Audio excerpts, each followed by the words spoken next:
Students, कल आप लोगों ने gram molecular mass, gram atomic mass पढ़ा था। बेसिकली वो दोनों मोल कॉन्सेप्ट के पार्ट हैं।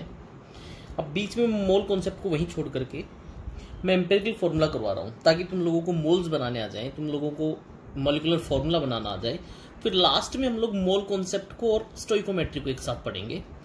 तो आज जो हम लोग टॉपिक करेंगे वो एम्पिरिकल फॉर्मूला।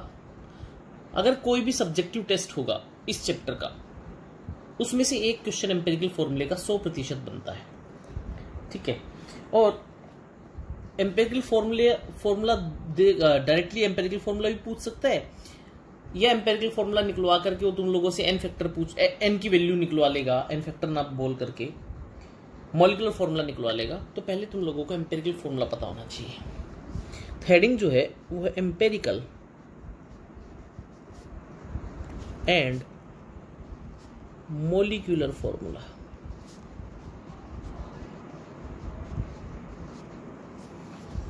देखो एम्पिरिकल फॉर्मूला होता क्या है?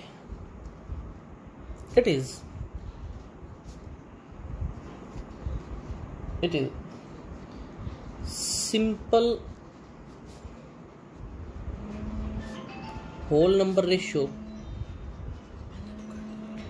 ratio of atoms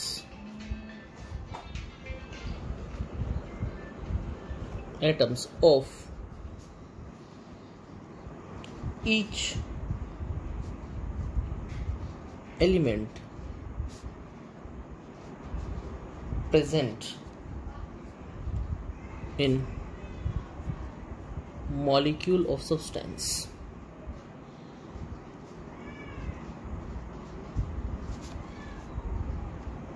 for example, अगर मैं बेंजीन की बात करूं,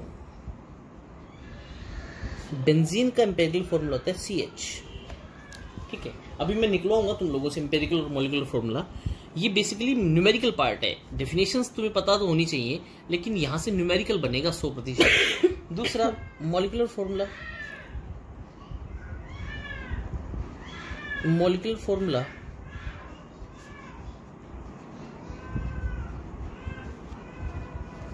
of a compound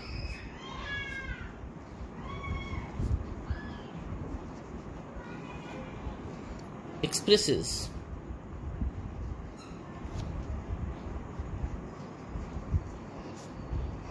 actual number of atoms of each element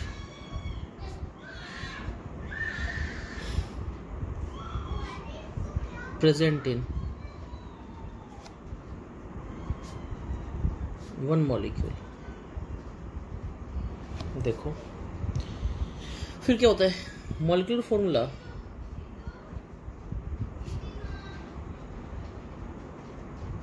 is equal to n into empirical formula. बहुत इंपॉर्टेंट रिलेशन है, थोड़ा सा याद रखना है। कुछ नहीं, इसको याद रखने का बहुत आसान तरीका है। ABCD में KLMN, M पहले आता है मॉलिक्यूलर, बाद में N आता है, बस इतना सा याद रखना है।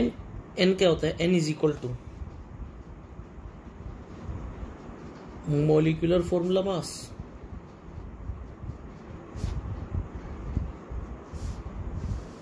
अपॉन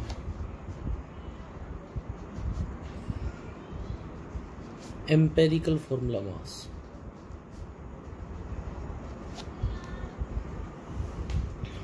ठीक है। अब एक क्वेश्चन करवा रहा हूं, छोटा सा एक टॉपिक है, उसके बाद सब समझ में आएगा। That is called as percentage composition. Percentage composition से पहले एक थोड़ी सी इंफॉर्मेशन देता हूं। कल या परसों आप लोगों की मैं एक जूम क्लास लूंगा, ताकि एक बार तुम लोग मेरे को देख लो, मैं तुम लोगों को देख लूँ, पता तो लगे कौन पढ़ा रहा है, कौन पढ़ रहा है। तो आप लोगों को एक प्ले स्टोर में से, गूगल प्ले स्टोर में से जूम ऐप है, ZOOM, उस जूम ऐप को डाउनलोड करना है। मैं ग्रुप के ऊपर मैं पहले मैसेज भेज दूंगा कि 4 बजे जूम क्लास होगी या 5 बजे जूम क्लास होगी। वहां पे मैं एक लिंक भेजूंगा, उस लिंक को आप लोग फॉरवर्ड करोगे और अपने आप क्लास शुरू हो जाएगी। तो कल आप लोगों की जूम क्लास होगी मोस्ट प्रोबेबली दोपहर के बाद, तो मैं आप लोगों के पास मैसेज करूंगा। और बेटा मैं इसी तरह से छोटे छोटे क्लिप्स बना करके भेजूंगा, वो इसलिए क्योंकि बेटा बड़ा एक बनाता हूं, जैसे मैं 4-5 भेजता हूं तो आधा घंटा हो जाता है लगभग। अगर मैं सीधी आधे घंटे की यूट्यूब पे क्लास बनाऊं तो उसको अपलोड होने में 1.5-2 घंटा लगता है, तो उस बीच कोई काम नहीं हो पाता है। छोटी छोटी क्लिप्स इसलिए ताकि तुम लोगों, हाँ ज़्यादा तुम लोग अगर कहोगे कि सर यूट्यूब पे भेजो तो मेरे पास पर्सनल मैसेज कर दो, मैं उसको क्लब करके सारे वीडियोज़ को क्लब करके फिर एक वीडियो बना करके भेज दूंगा। परसेंटेज कंपोजिशन, देखो परसेंटेज कंपोजिशन का मतलब क्या होता है। जैसे मान लो मेरे पास फॉर्मूला H2SO4 सल्फ्यूरिक एसिड, ठीक है। इसके अंदर अगर तुम लोगों से पूछ ले कि सल्फर की परसेंटेज कंपोजिशन कितनी है, किसी भी मॉलिक्यूलर कंपाउंड की टोटल परसेंटेज हम लोग 100% मानेंगे, उसमें से सल्फर कितना परसेंटेज है, ये परसेंटेज कंपोजिशन है। तो इसके लिए कि percentage of element is equal to mass of element upon m into 100, ये है। अब मैं क्वेश्चन करवाता हूं आज बेटा, लास्ट में 5 क्वेश्चंस दूंगा, वो आप लोगों को करने हैं एम्पिरिकल फॉर्मूले के, परसेंटेज कंपोजिशन का भी होगा। नेक्स्ट है calculate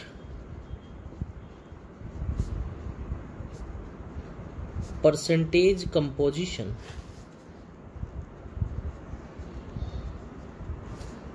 of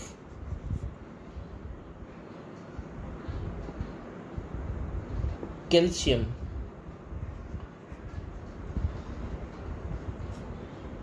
in calcium nitrate.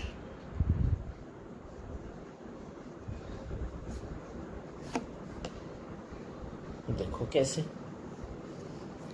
Calcium nitrate का फॉर्मूला होता है CaNO3 होल ट्वाइस, ठीक है। कैल्शियम का एटॉमिक मास 40 प्लस एक नाइट्रोजन का 14 तो 2 का 28 प्लस एक ऑक्सीजन का 16 तो 3 इंटू 2 6 96। बोलो होगा या नहीं होगा, तो ये हो गया 164, ठीक है। अब परसेंटेज ऑफ कैल्शियम निकालना है, ठीक है। कैल्शियम कितना है टोटल 40, टोटल कितना है 164 इंटू 100। बोलो होगा या नहीं होगा, तो हम लोग इसको करेंगे तो लगभग ये आएगा 24%, ठीक है। अगर उसी तरह से तुम लोगों से अगर नाइट्रोजन का भी निकलवा ले, परसेंटेज ऑफ नाइट्रोजन सबका निकाल देते हैं लोग, नाइट्रोजन तो बेटा नाइट्रोजन इसके अंदर टोटल कितना है 28 upon 164 into 100 is equal to कितना परसेंटेज हुआ 70। अब देखो ये ट्रिक तुम लोगों को MCQ में नहीं लगानी है, मैं अभी बताता हूं। तीसरा है परसेंटेज ऑफ ऑक्सीजन, ऑक्सीजन कितना है शायद 96 है, हाँ 96 अपॉन 164 इंटू 100 तो ये कितना हो गया लगभग 59%। अब देखो करना क्या है, यहाँ पे हमारे पास 3 थे, एक था कैल्शियम, एक था नाइट्रोजन और एक था ऑक्सीजन। इनकी टोटल थी 100%। MCQ में लगानी ये ट्रिक, अगर सब्जेक्टिव क्वेश्चन आता है तो तुम लोग निकाल करके दिखा भी सकते हो, तीनों का अलग अलग या 2 का निकाल करके 100 में से। जैसे कैल्शियम का हम लोगों ने निकाल लिया था 24, नाइट्रोजन का निकाल लिया था 17, ऑक्सीजन को x मान लेते इज इक्वल टू 100, तो x कितना हो जाता 59। बताओ इस तरह से भी निकाल सकते हो या नहीं निकाल सकते हो। परसेंटेज कंपोजिशन समझ में आया। नेक्स्ट एक और क्वेश्चन करवाता हूं परसेंटेज कंपोजिशन का ही।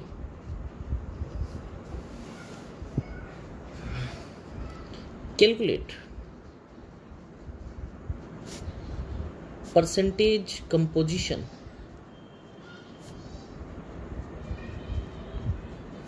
of water in ferrous sulfate।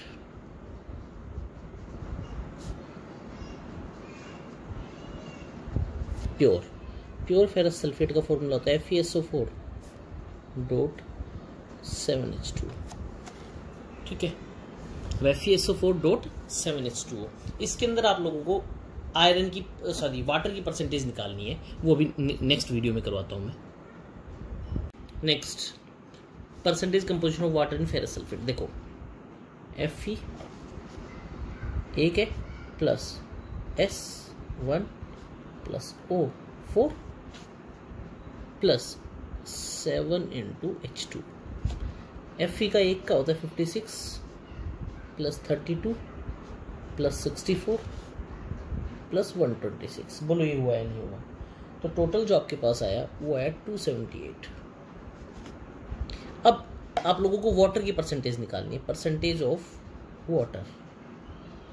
Percentage of water कितना हो जाएगा? 126 अपॉन 278 × 100। तो परसेंटेज ऑफ वाटर कितनी आ जाएगी?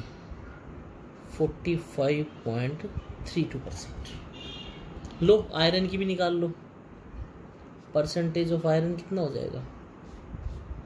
56 अपॉन 278 × 100। तो ये कितना हो गया? 20.14। लो जी सल्फर की भी निकाल लो। सल्फर कितना है?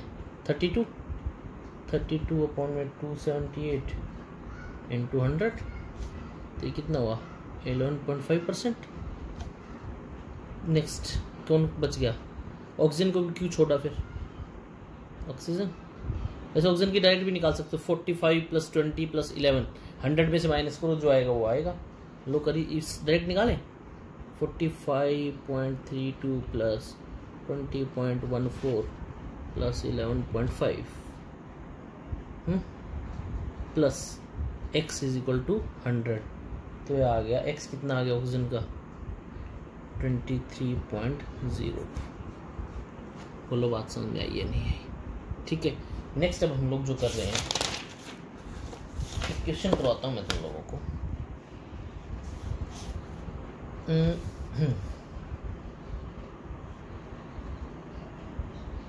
नेक्स्ट है, बहुत ध्यान से करना है क्वेश्चन, थोड़ा अलग वैरायटी का क्वेश्चन है। क्वेश्चन है, it is found that 16.50 gram of metal combine with oxygen to form 30.560 of metal oxide.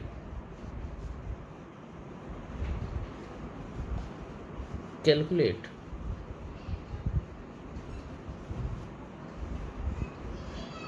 percentage of metal and oxygen। लो जी देखो, सबसे पहले तो क्या मैं इसको ऐसे कर सकता हूँ? पूरा मेटल ऑक्साइड जो है वो कितने ग्राम का है? 35.60, इतना ही है ना शायद? हाँ 35.60। ठीक है, उसके अंदर मेटल कितना है?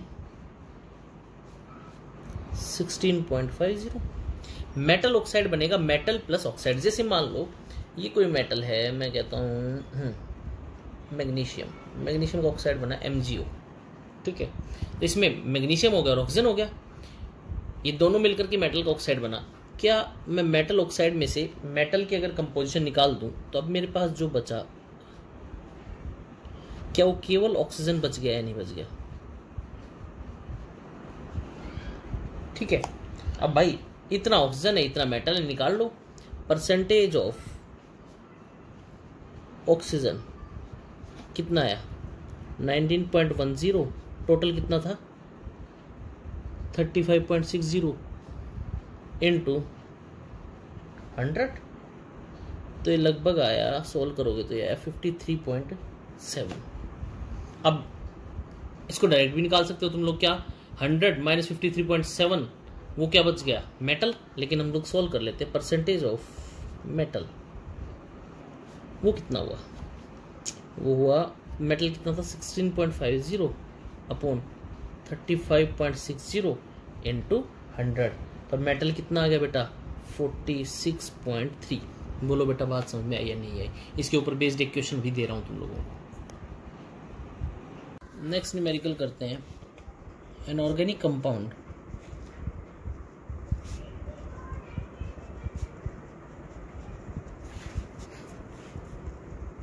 on analysis give percentage carbon is equal to 57.8%, hydrogen is equal to 3.6%, and rest is oxygen। समझना इस बात को, इस लाइन को समझाऊंगा अभी। rest is oxygen। The vapor density was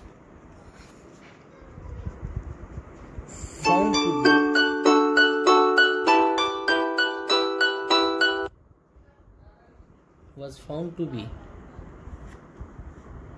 83। Find molecular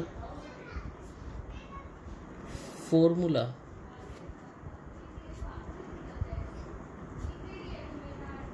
of compound।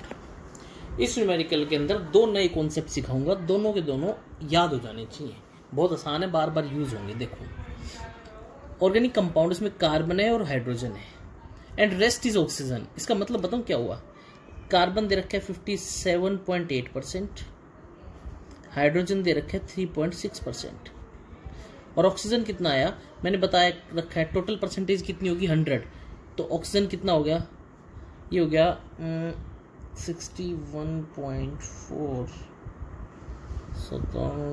ये हो गया 38.6। ये कितना बच गया ऑक्सीजन। कैसे किया, carbon plus hydrogen plus oxygen is equal to 100। Carbon दे रखा है 57.8 प्लस हाइड्रोजन 3.6, ऑक्सीजन को x मान लिया 100, x क्या हो गया 100 प्लस 60 61.4, ये कितना आ गया 38.6। बोलो ये बात समझ में आई या नहीं? ठीक है। दूसरा क्या होता है बेटा, मोलिकुलर मास जो होता है ना, मोलिकुलर मास वो होता है 2 इंटू वेपर डेंसिटी। बहुत इंपॉर्टेंट कंसेप्ट है ये, अभी बताऊंगा आगे चल करके कैसे आया है ये। एक बार अभी के लिए एक बार थोड़ा याद कर लो, molecular mass is equal to 2 into vapour density. अब molecular mass 2 into vapour density कितनी दे रखी है 83, यानी कि मोलिकुलर मास कितना हो गया 166। बोलो हुआ है नहीं हुआ ये मोलिकुलर मास। अब लो जी, अब एम्पिरिकल फॉर्मूला निकालते हैं। आपने सबसे पहले याद हो गया, सबसे पहले क्या लिखा था, कार्बन हाइड्रोजन ऑक्सीजन। फिर हम लोगों ने क्या लिखी थी इनकी परसेंटेज, 57.8, 3.6, 38.6। फिर हम लोगों ने इनका एटॉमिक मास लिखा था 12, 1, 16। फिर हम लोगों ने रिलेटिव नंबर ऑफ एटम्स निकाले थे। कैसे किया था, 57.8 अपॉन में 12, यानी कि मोल्स बनाए थे। तो ये कितने मोल्स बने थे 4.8, 3.6, ये बनेगा 16, तो 2.4। फिर मैंने क्या कहा था, जो सबसे कम रिलेटिव नंबर ऑफ एटम्स हो उसको अपॉन में 2.4, 2.4, 2.4, ये कितना आ गया लगभग 2, लगभग 1.5, 1। फिर हम लोगों ने क्या किया था, सिंपल होल नंबर रेशियो निकाला था। याद करो, अब सिंपल होल नंबर रेशियो के लिए 1.5 है, इसकी होल नंबर रेशियो बनाने के लिए इसको कितने से मल्टीप्लाई करेंगे 2 से, इसको भी फिर पूरे को फॉर्मूले को 2 से, तो कितना आ गया 4, 3, 2। मैं फिर से इसके ऊपर हेडिंग लिख देता हूँ। ये हो गया एलिमेंट, ये हो गया परसेंटेज, ये हो गया एटॉमिक मास, ये हो गया रिलेटिव नंबर ऑफ एटम्स, और ये simple ratio in whole number. मेरे पास फॉर्मूला क्या आ गया, C4H3O2।